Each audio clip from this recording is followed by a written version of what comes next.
salamat po sa inyong lahat. Ako po ay magpapaalam na naman. At sana po ay huwag niyong kalimutan yung aking YouTube channel. So maraming salamat po sa inyong lahat. Bye-bye na po! Maraming salamat po sa inyong lahat.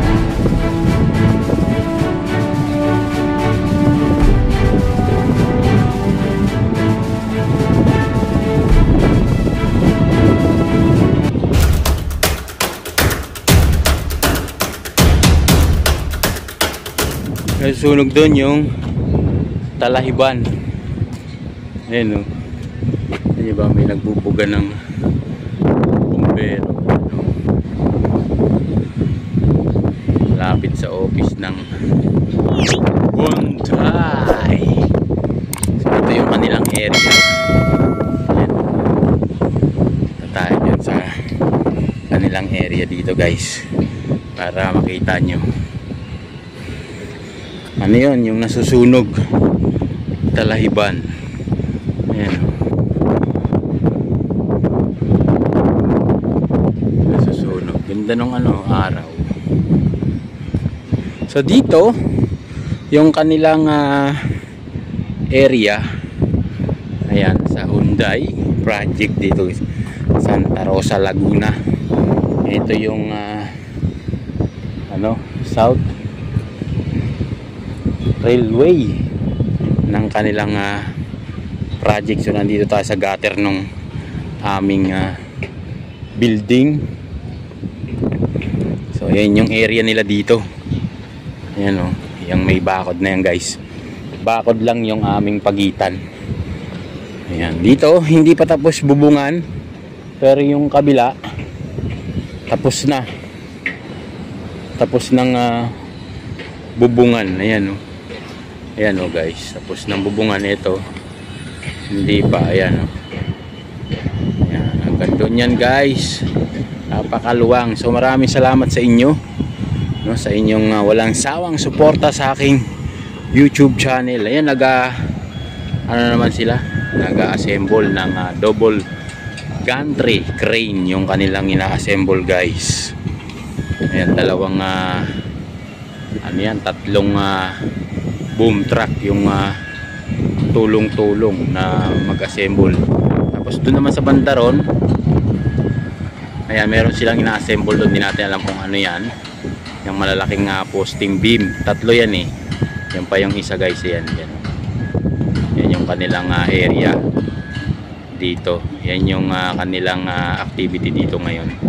So maraming salamat po sa inyong lahat, sa walang sawa ninyong pagsubaybay sa aking YouTube channel. Ako po'y lubos na nagpapasalamat sa inyong lahat. At natutuwa dahil dumadami na tayo ng dumadami guys. Patuloy lang ang pag-subscribe, like and share naman po ng aking video pag napadaan po sa inyong channel o sa inyong cellphone pag kayo po ay nag-scroll. So ayan guys, yung kanilang ayan, binubuhat ng pallet truck na heavy duty din. Ayan, natin kung saan yan na idudugtong. Ayan, pagka po yan na assemble. So everyday tayong mag-update dito sa lugar na to. Hanggang doon po yan guys hanggang doon sa lugar na tatakpan lang nung yung kabilang building namin. Yan, hanggang doon po yan, napakaluwang po yan. Yan po yung kanilang area. So ayan, yan, katulad yan, natin kung saan yan na idudugtong. Dugtong nila yan dyan guys sa area na yan. Ayan, maraming salamat po sa inyong lahat. Ayan, sana po ay patuloy nyong suportahan yung aking YouTube channel. At sana po wag niyo rin pong kalimutang mag-subscribe.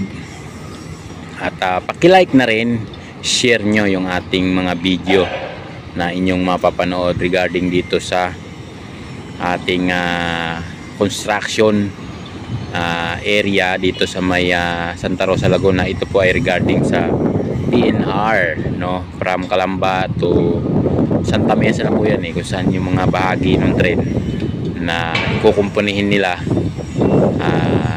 ngayong taon na to hanggang sa matapos po ay bibigyan natin yung ating mga kababayan ng monitor.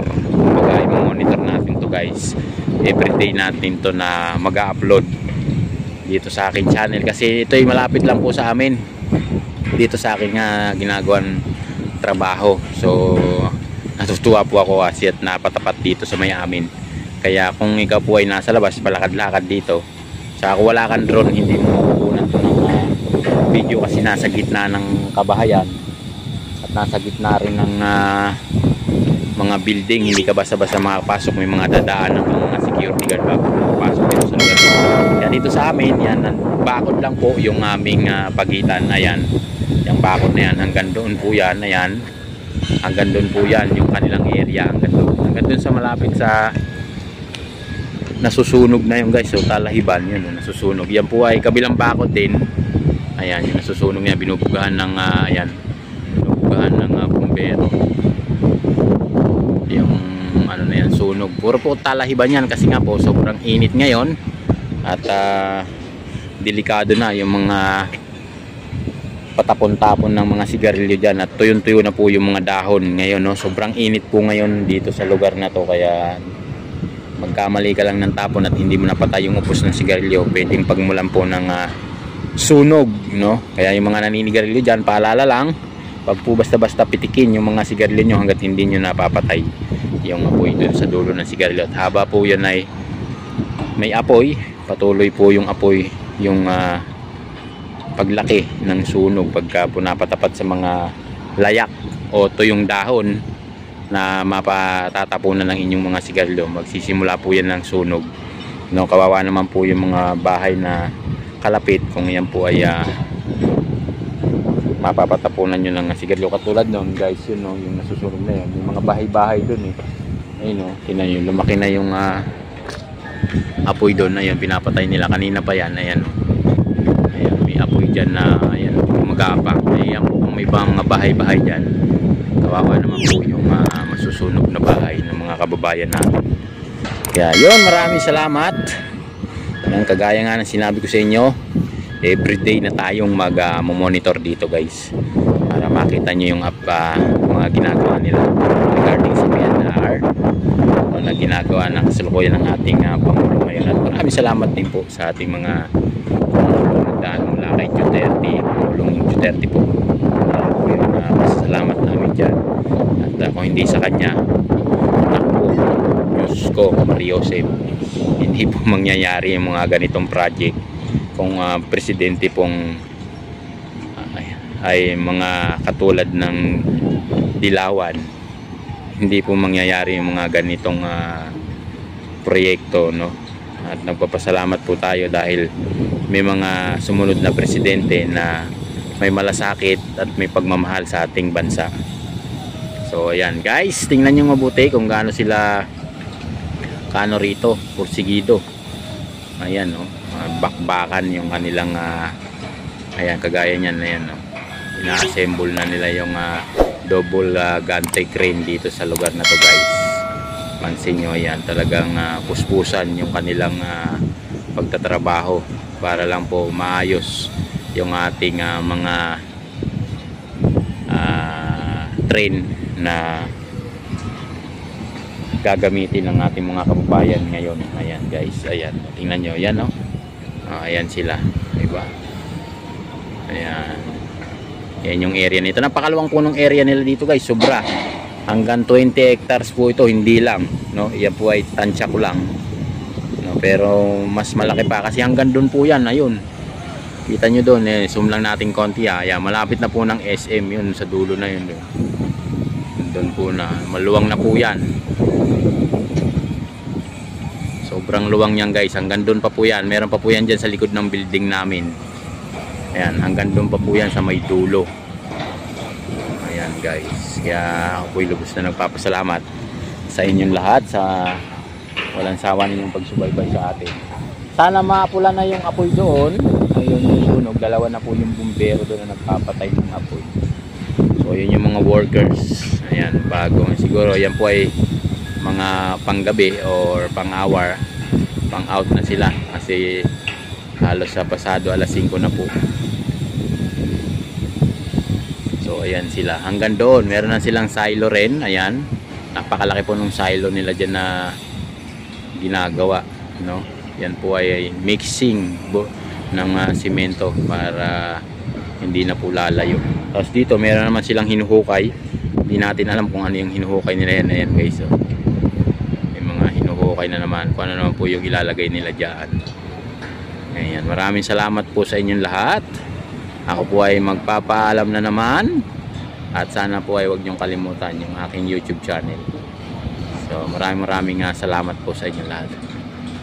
Bye-bye na po. Ayan, maraming salamat po sa inyong lahat.